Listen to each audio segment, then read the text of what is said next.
Welcome to The Thriving Marriage, the podcast for those who want to get their spouse back in love with them and truly thrive. You'll learn why 95% of people don't save their marriage and the secret method no one else is talking about that will change everything for you.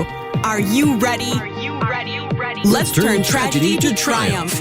Here are your hosts, international marriage experts Mark Johnston and Heather Choate. Hello, everyone.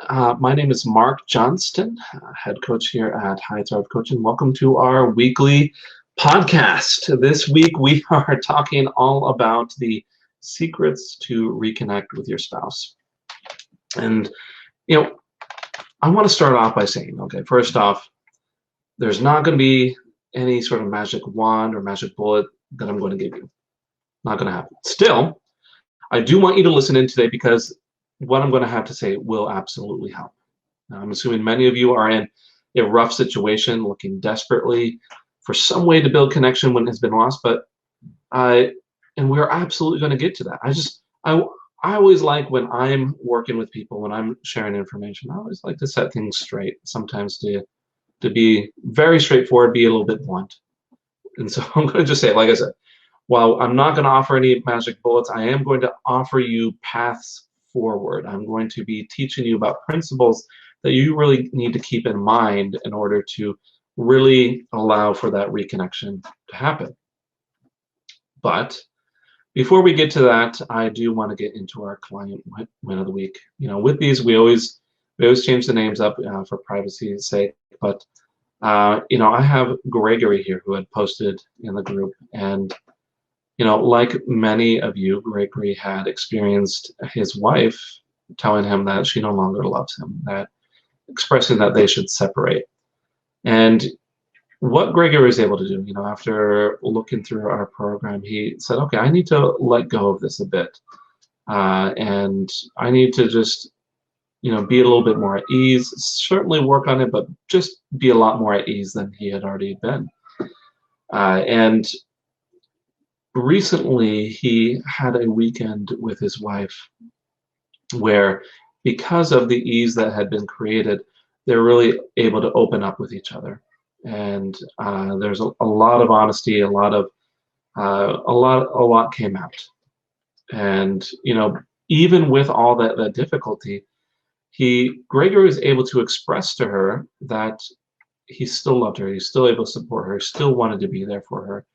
And it's at that moment that she broke down, and the relationship was able to make a big turnaround. A lot of, to the point where she's actually seeking out help, wanting to fix things. Now, I'm going to talk a bit about today, why I'm bringing this up. And, I'm going to talk about this a little bit later. What might seem like a sudden turnaround was really a lot of setup in the background, a lot of background work.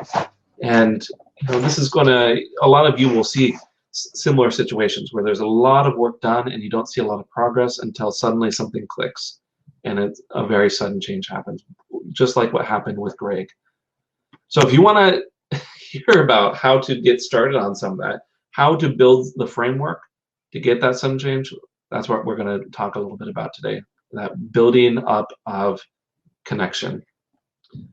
I'm just checking in on a couple things here. All right. So we're going to break this down into 4 tips. And we're just going to go through them one by one here. My first tip, my first secret, so to speak, is to let go. I want you all to let go. Many of you are clamping down so hard on your relationship that any small setback, any small problem turns into a huge ordeal. I will sometimes hear, I'll hear clients, they'll come in and I'll ask them for an update and they'll say, okay, well, my husband or my wife, they did speak to me this weekend and they gave me a hug. Is that some sign that they're turning things around? Or they'll say, my spouse walked away from a conversation. Does this mean that they're done? And this anxiety, this sense of unease doesn't do you any favors. Now, I will say I do understand it. Hey, everyone. Um, hey, Crystal. I'm glad to see you here. I do understand where you're coming from with this. I mean, if my wife Jen were to tell me that she was considering leaving the marriage, that would be devastating, and I would want to do everything that I can. I'd be combing over our conversations. I'm saying I don't know if I would do much better. I get the panic because many of you so want to fix your marriage, to get to that point where you can be comfortable with each other, to feel like you're in love with each other. I get that. The problem is if you're trying to restore love, no one falls in love under duress. You know, if when they're pressured into it, if they're pushed towards it. I want you all to think about, a hypothetical scenario. Let's say that think back to the time when you were dating your spouse. And if they themselves were extremely sensitive in the relationship, and they're like, well, and you greeted them one time, they said to you, why do you say it like that? Are you considering leaving me? Are you wanting to break up right now? That would raise some red flags. It would create this this feeling here that you need to like walk on eggshells, that you need to be extremely careful about what you're saying in order to not upset the balance. And that's just not a scenario that's going to allow for many good feelings. I'm seeing what some of the comments here. People are saying letting go is hard. But at the same time, we have a comment here that's saying letting go is freeing. And I think the best way to get to that point is to come to like to work through this yourself to the point where you can say, I'm going to be okay no matter what. This doesn't mean, that you're letting go of the relationship, or it doesn't mean that you're letting go of important boundaries. It doesn't mean that you're not holding people accountable, or that you're letting go of values or anything like that. It simply means that you let go of things needing to change right this very moment. That's one part. And the other part is you're saying, as I mentioned, you're saying to yourself, I'm going to be okay no matter what the outcome here.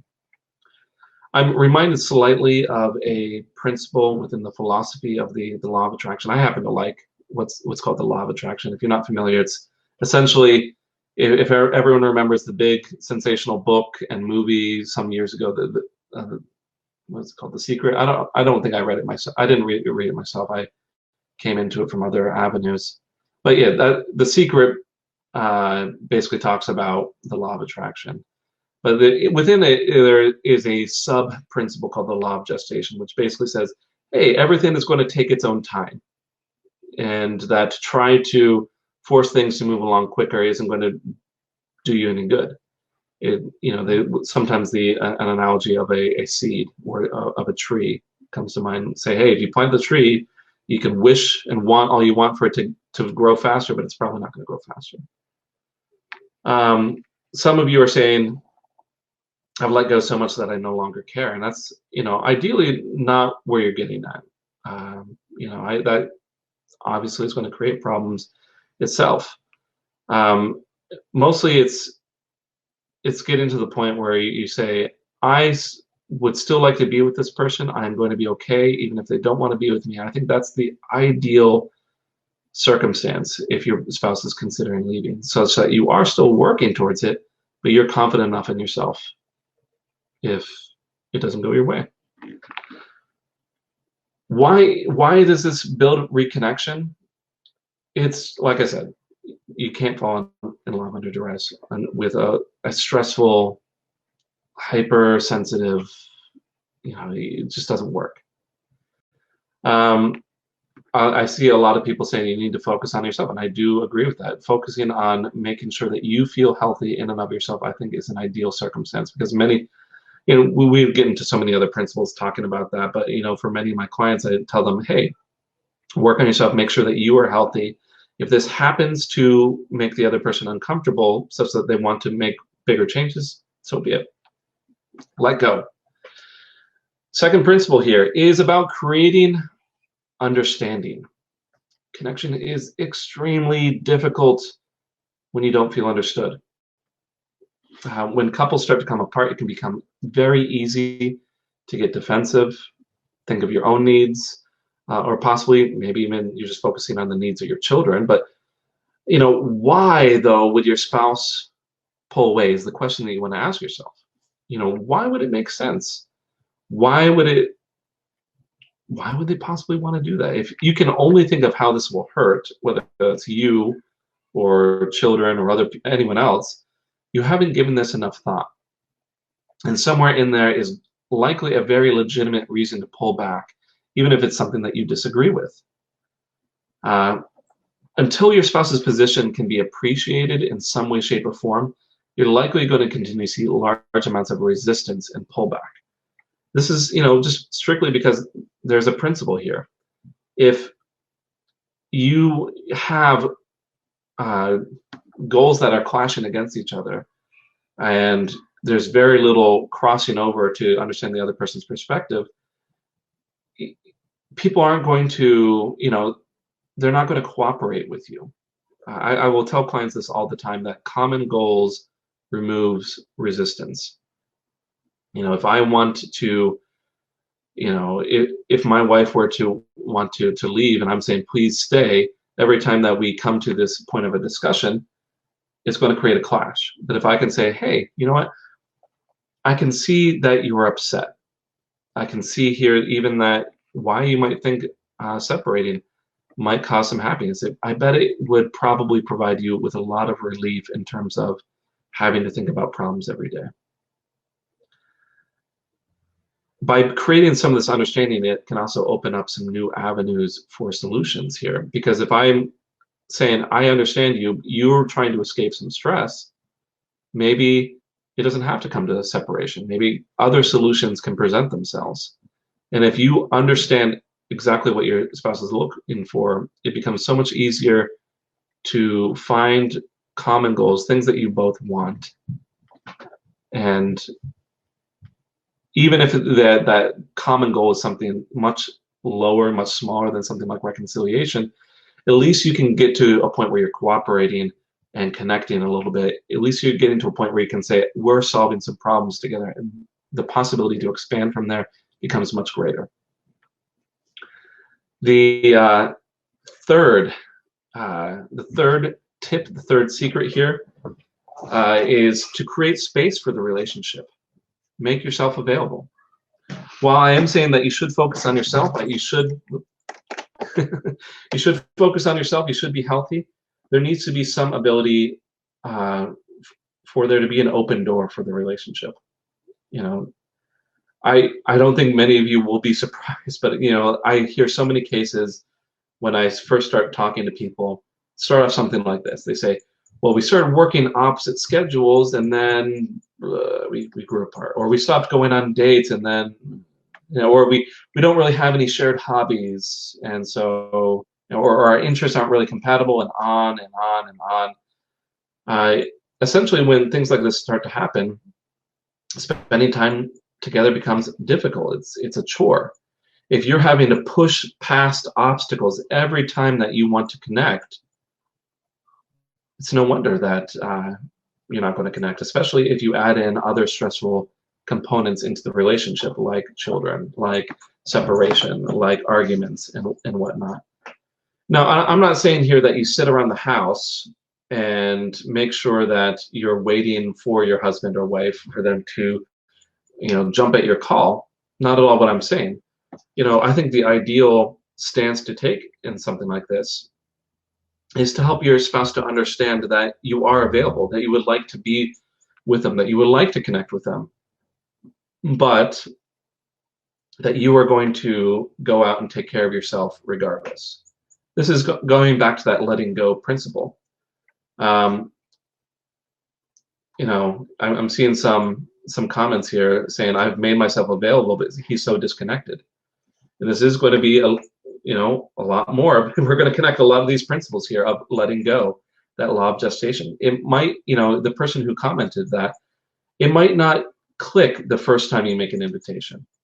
It might not it might not register that moment when you say, I really would like to be with you, but I'm going to go out and have some fun regardless.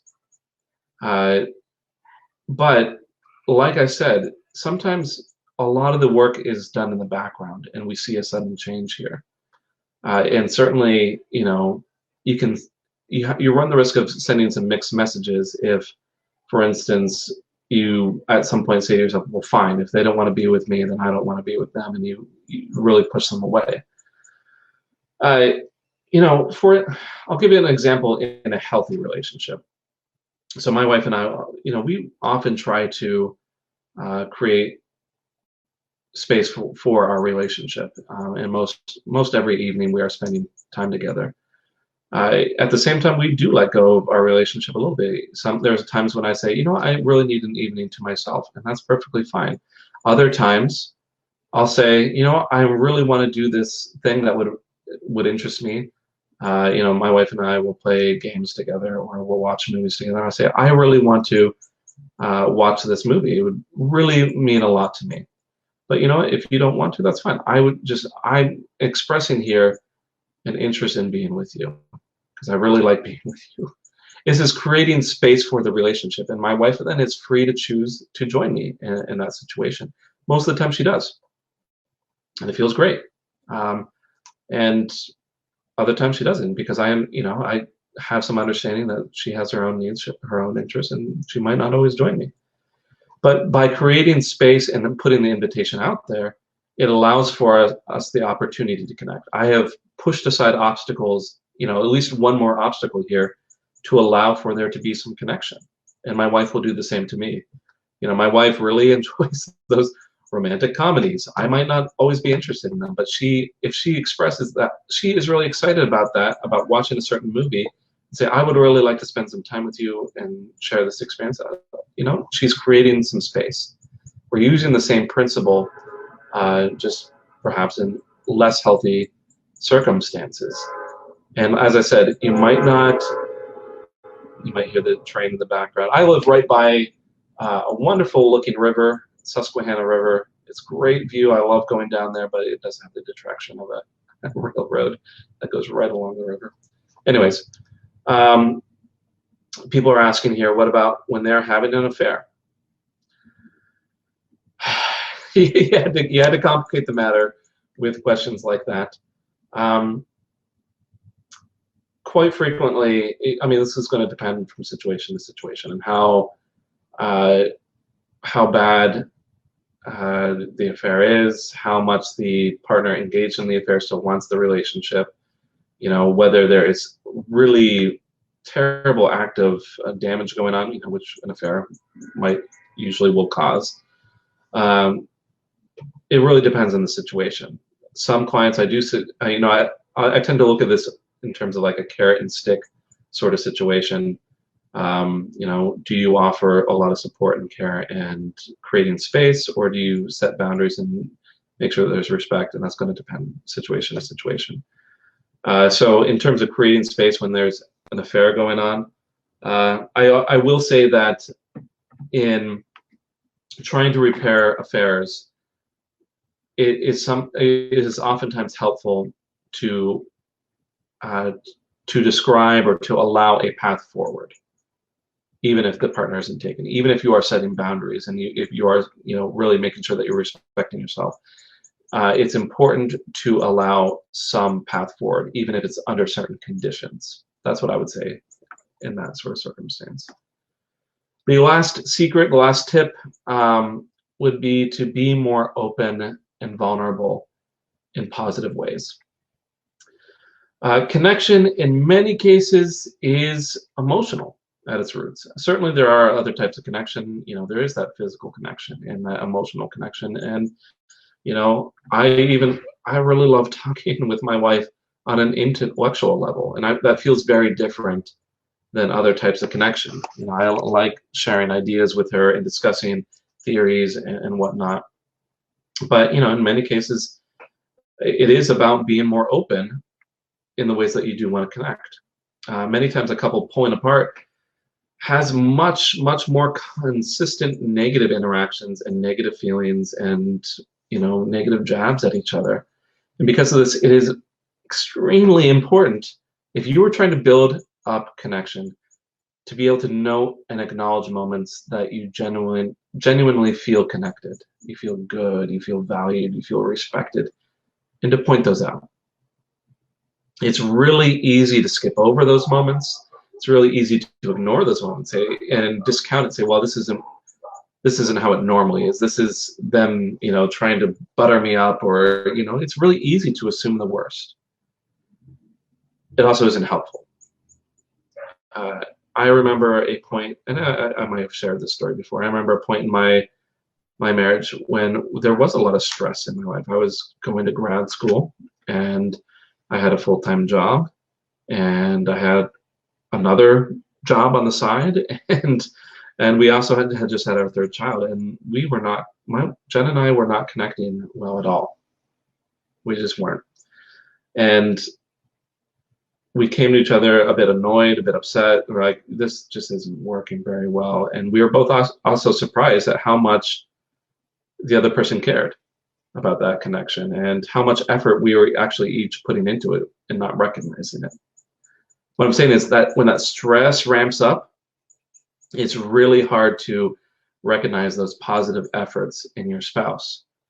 And you know what got us through that? Is we started being much more vocal and explicit when we noticed efforts, or when we ourselves were trying to, put in some effort into the marriage. Because of this, we started recognizing how much we both cared about each other. It became really easy to have a lot of those positive feelings for connection. And it just, I know a lot of this goes out the window when there is tension and stress and other problems, and you can't let that go.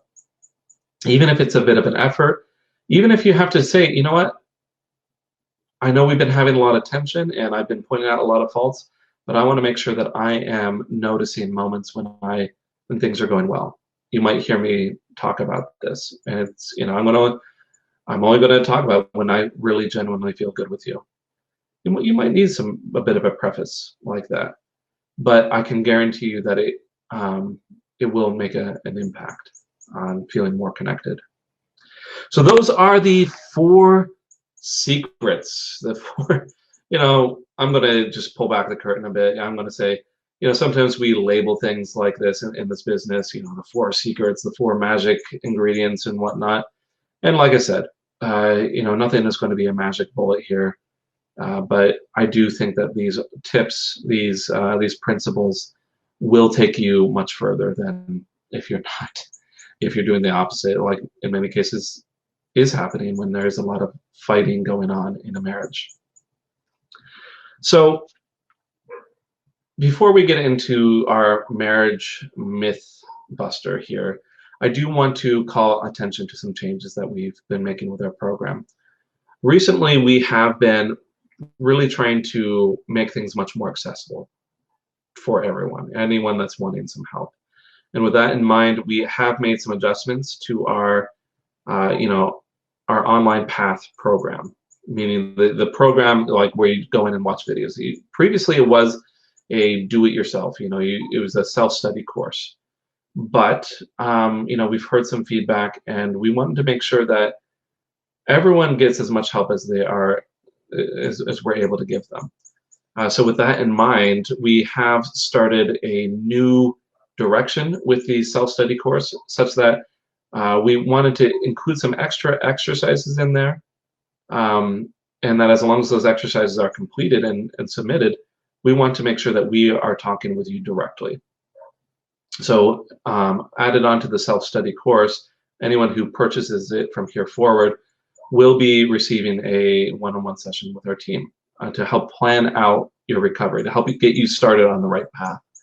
So anyone that is interested in that, you can go to our website, www.highthrivecoaching.com. If you're looking for that, just that little boost, a little bit of direction in where you need to go, please check it out. I think we've kept this price, I believe. So check out our website and you can sign up there. Now, for our myth buster, I'm going to circle right around back to what I've been saying all along.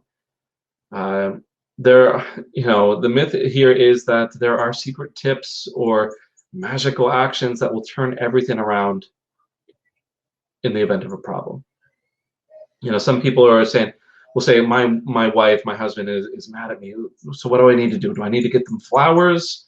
Do I need to, just give them 30 days space? Was that going to turn things around? And I'm going to say that this idea here, that there's a single action at any point that will turn things around,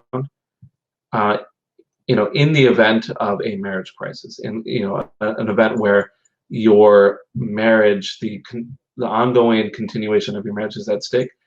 If you're at that point, it's very unlikely that a single action will turn things around immediately. That myth is false. The truth of the matter is often that there is a lot of work needed in the background before real change occurs. Now, where this myth comes from is this phenomenon that people see. They say, well, I did all this work, and then maybe I gave them those flowers that one time, and everything immediately turned around. And I would contend that all the work ahead of time was much more important than the single act of, say, in this hypothetical example of giving flowers. Almost every instance of success that I have seen in a situation where, yes, change does happen suddenly, but it's because a lot of groundwork has been laid ahead of time. The client that I'm working with has been consistent. They've made changes. They've gone to, anger management. They've stopped drinking. And then at some point, things click. And the spouse says, you know what? I'm not ready to be done with this anymore. And then you see the sudden change. What this means is that people will often see a lot of setbacks, a lot of resistance, a lot of doubt, and then see some turnaround. What this also means, though, is that I don't necessarily give up on situations. And that quite often pushing a little bit longer, a little bit further, while remaining healthy yourself and letting go and all the things that we're talking about today. Maybe it just takes a little bit longer, a little bit more being consistent, a little bit more action in the background before you tip the scales, before you get past that threshold. And I think a lot of people do give up or stop trying new methods or stop trying new avenues a little too soon. And that many relationships probably could be fixed if people persisted a little bit longer or tried a few other approaches. So if you yourself are feeling a bit lost and you're not sure how to proceed or what new approaches to try, let us know. Put it in the comments. We will reach out to you and we'll see if we can get you some support that you need here. We're always looking for new clients. I will admit, yes, we've become busy, but we're always hiring new people. We're always looking for more clients, and we're growing essentially. So we have availability to help everyone that wants to get some help here. So if you're wanting some help, please comment and put in the comments that you're looking for some help and support. We'll have someone reach out to you. Otherwise, you can also, we are human. Sometimes we miss some comments. And if you are really serious about this, go to our website.